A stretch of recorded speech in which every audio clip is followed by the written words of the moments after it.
Ich bin Felix Lenz, ein recherchebasierter Künstler und Filmemacher aus Wien. Und ich darf dieses Jahr bei der Triennale di Milano den Österreich-Pavillon gestalten mit einer Ausstellung betitelt Soft Image Brittle Grounds. Das ist eine Commission vom MAC und basiert in Kooperation mit der Angewandte. Und ich darf bei der Ausstellung dann zwei Arbeiten zeigen. Einerseits meinen Film, der mit Co-Regie von Granel Dumreicher als meine Abschlussarbeit auch hier auf der Angewandten eigentlich stattgefunden hat, betitelt Brute Force. Das ist ein 30-minütiger experimenteller Dokumentarfilm bzw. Essayfilm. Gleichzeitig wird bei der Ausstellung auch eine neue Arbeit gezeigt, die eben speziell vom MAC beauftragt wurde, betitelt Valley of the Heart's Delight, die eigentlich die filmische Arbeit komplementiert und einen räumlichen Aspekt zur Ausstellung in Mailand dann hinzufügt. Brute Force ist eigentlich eine Terminologie aus der Kryptographie und beschreibt eigentlich das Brechen eines Systems mit Pure Computational Power. Und ich fand das auch im Kontext von dem Film sehr passend, weil es im Film darum geht, auf welche Art und Weise unsere Bild- und Wissensproduktion unsere Umwelt gestaltet und verändert mit der Zeit. Vor allem liegt der Fokus darauf, dass sozusagen ein Kartografieren, ein sozusagen Quantifizieren und ein Modellieren unserer Umwelt kein rein abbildendes Verfahren ist, sondern ein viel tiefgehenderes, eingreifendes Verfahren, das eigentlich die Systeme und Environments, mit denen sozusagen gearbeitet wird, dann formt und verändert. Also es ist vielmehr ein Schaffen von Realitäten als ein Abbilden von Realitäten. Und da kommt dieser Begriff der Brute Force irgendwie, spielt da ganz gut rein, weil oft die Art und Weise, wie das gemacht wird, ist nicht mit sehr viel Multiplicity, Gefühl oder Empathie, sondern ist meistens geprägt von einerseits kolonialer Vergangenheit, von sehr vielen Biases und Vorurteilen, die eingeschrieben sind in Algorithmen und diese mathematischen Apparati, die Grundlage und statistischen Prozesse, die die Grundlage dieser sehr kühlen, analytischen Sichtweise auf diese Welt sind. Wir versuchen in diesem Film hauptsächlich diese Spuren zu untersuchen. Das heißt, in diesem Film sind auch keine Menschen zu sehen. Aus diesem Grund, weil wir eigentlich die Traces und Rückstände, die Sedimente, die Ablagerungen von diesen Prozessen auf den Grund gehen wollen. Was uns wichtig war beim Film, ist auch zu verstehen, wie die Art und Weise, wie Bilder und Wissen produziert werden, auf die Landschaften und auf unsere Umwelt dann wieder feedbackt und Auswirkungen hat. Und zu verstehen, dass Capturen und Modellieren und Ergreifen unserer Umwelt kein reines Abbilden ist, sondern immer in Dialog mit dieser Landschaft steht. Und ich finde, das ist irgendwie ein sehr wichtiger Gedanke, gerade wenn man sich mit irgendwie Technologien beschäftigt, zu verstehen, dass die Art und Weise, wie man Dinge betrachtet, die Linsen, durch die man schaut, auch als Filmemacher sozusagen, und die Art und Weise, wie man die Praktiken und Tools, die man anwendet, um unsere Welt zu verstehen, eben keine reinen Abbildungswerkzeuge und Tools sind, sondern eben sehr stark in Dialog mit diesen Landschaften, mit diesen Environments, mit Menschen, Tieren und allem irgendwie stehen.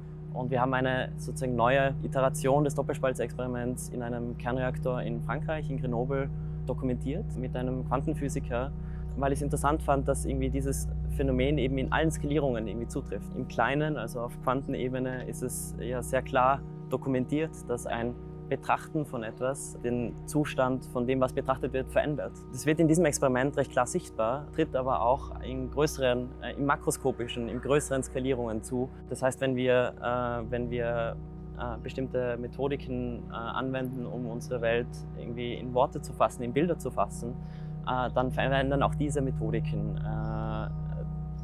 eigentlich unsere Umwelt um uns herum. Und im Film führen wir dann die Zuseherinnen und Zuseher vom Kleinen, von diesen Quanten ausgehend, durch immer größere Skalierungen.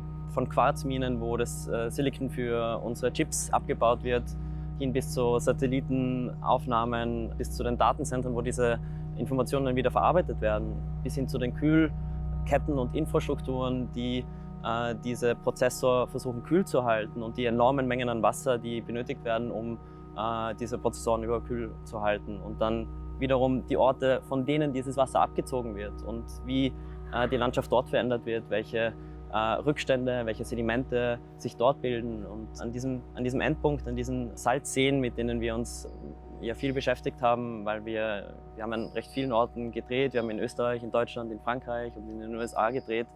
aber hauptsächlich in Utah. Was bei diesen Salzseen, sogenannten Terminal Lakes, sehr interessant ist, dass alle Schwemmstoffe, alle Materialien dort eigentlich versickern mit der Zeit und dieser See, der mittlerweile immer weiter austrocknet, selbst zu einem Archiv wird. Durch die Sedimente, die sich über Jahrzehnte, Jahrhunderte ablagern, ist dieser See das viel akkuratere oder viel, meiner Meinung nach, interessantere Datensatz als die Datensätze, die zum Beispiel in einem Datenzentrum zu finden werden. Und das fand ich irgendwie einen schönen Endpunkt für den Film, von unseren Modellen und digitalen Abbildern wegzusehen, Retour zu dem Boden und zu den Sedimenten und den Archiven, die überall rund um uns herum eigentlich auch eine Geschichte erzählen wollen, bei denen man aber eine bestimmte Sensibilität braucht, um verstehen zu wollen und können, was diese Environments einen erzählen wollen. Valley of the Heart's Delight beschäftigt sich stark mit Ungleichgewichten und Machtdifferenzen in Bezug auf die Tech-Industrie und auch auf Silicon Valley und die Vergangenheit der Region. Der Titel bezieht sich auch auf den historischen Namen von Silicon Valley, der Region in einer Zeit gegeben wurde, wo das ganze Tal eigentlich noch geblüht hat und viel fruchtbarer war, als es jetzt mittlerweile ist, als globaler Tech-Hub. Bei der Installation oder das Konzept hat den Ursprung eigentlich in der Beschäftigung mit diesen Oberflächen- und Glasfassaden von der Tech-Industrie, die ich immer ganz interessant fand und auch bei Dreharbeiten oft irgendwie in den Fokus kam. Ich fand es immer interessant, dass eigentlich die Oberflächen und die Glasfassaden von außen verspiegelt sind und intransparent sind, während von innen nach außen sehr wohl Information eigentlich durchgelassen wird. Aus dem Grund ist im Parmigiano in Mailand dann eigentlich auch ein Fragment einer architektonischen Fassade zu sehen, die eben angelehnt an diese einseitig verspiegelten Fassaden ist. Und die Dreikanal-Videoarbeit, die dort zu sehen sein wird, basiert auch auf einem Konzept, dass sozusagen die Besucherinnen beim Reingehen eigentlich von den Monitoren, auf denen die Arbeit gespielt wird, nur weißes Licht sehen. Sobald die Besucherinnen dann aber auf die Rückseite gehen und durch das Glas durchsehen, sehen sie die Videoarbeit. Also wieder eigentlich ein Spiel mit dieser Sichtbarkeit und Unsichtbarkeit, je nach Perspektive und Position. Und auch das Video selbst spielt sehr viel mit Unschärfe und langsamen Bewegungen, wurde selbst gefilmt von einem industriellen Roboterarm, der gleichzeitig auch der Protagonist, die Protagonistin der Szene ist und versucht eigentlich die Oberfläche und die Schüttung, auf dem dieser Roboter steht, zu dokumentieren. Was dem Roboter aber nicht wirklich gelingt, weil er kann nur die Oberfläche abfahren, aber er kann nicht wirklich die Komplexität dieser Schichtung verstehen. Und dieses Zusammenspiel von eigentlich diesem industriellen Artefakt, dem Roboter, und dieser Schichtung, die so viel eigentlich Gehalt und Information über die Geschichte dieser Region beinhaltet, aber immer mehr eigentlich in Vergessenheit geraten wird und kaum mehr im Fokus ist, war im Endeffekt das Ziel oder der Fokus der Videoarbeit selbst, die im Zusammenspiel auch mit dieser räumlichen Installation dann funktionieren soll. Also ich habe für lange Zeit eigentlich sehr installativ gearbeitet und bin dann auch im Rahmen meines Studiums immer mehr eigentlich ins filmische Arbeiten gekommen und im Rahmen von Ausstellungen. Also ich zeige meine Arbeiten einerseits im Festival-Filmkontext und auch bei Ausstellungen und arbeite nach wie vor auch sehr gern installativ.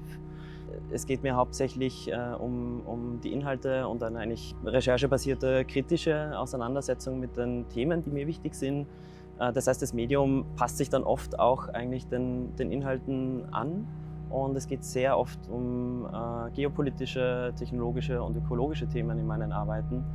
Also mein Studium bei Design Investigations unter Anab Jain hat mich dahingehend sehr beeinflusst und geprägt, dass viele der Themen, die in meiner Recherche relevant sind, geopolitische, technologische oder ökologische Themen, stark auch im Fokus des Studienzweigs stehen und vor allem auch die Methodik und die Herangehensweise an, wie Themen aufgearbeitet werden, für mich immer sehr relevant waren und sehr spannend waren. Vor allem eine sehr kritische, vielschichtige Auseinandersetzung mit Thematiken, wo meistens das Medium weniger im Fokus steht als der Inhalt. Zudem hat das Studium auch einen sehr starken Fokus eigentlich auf narrativen Elementen und Worldbuilding und ich denke, dass es auch einer der Einflüsse war, warum ich mich dann immer mehr Richtung Film entwickelt habe, weil Film als Medium einem ganz gut erlaubt, eigentlich sozusagen sehr viel Kontext und sehr viel eigentlich Geschichte mitzugeben.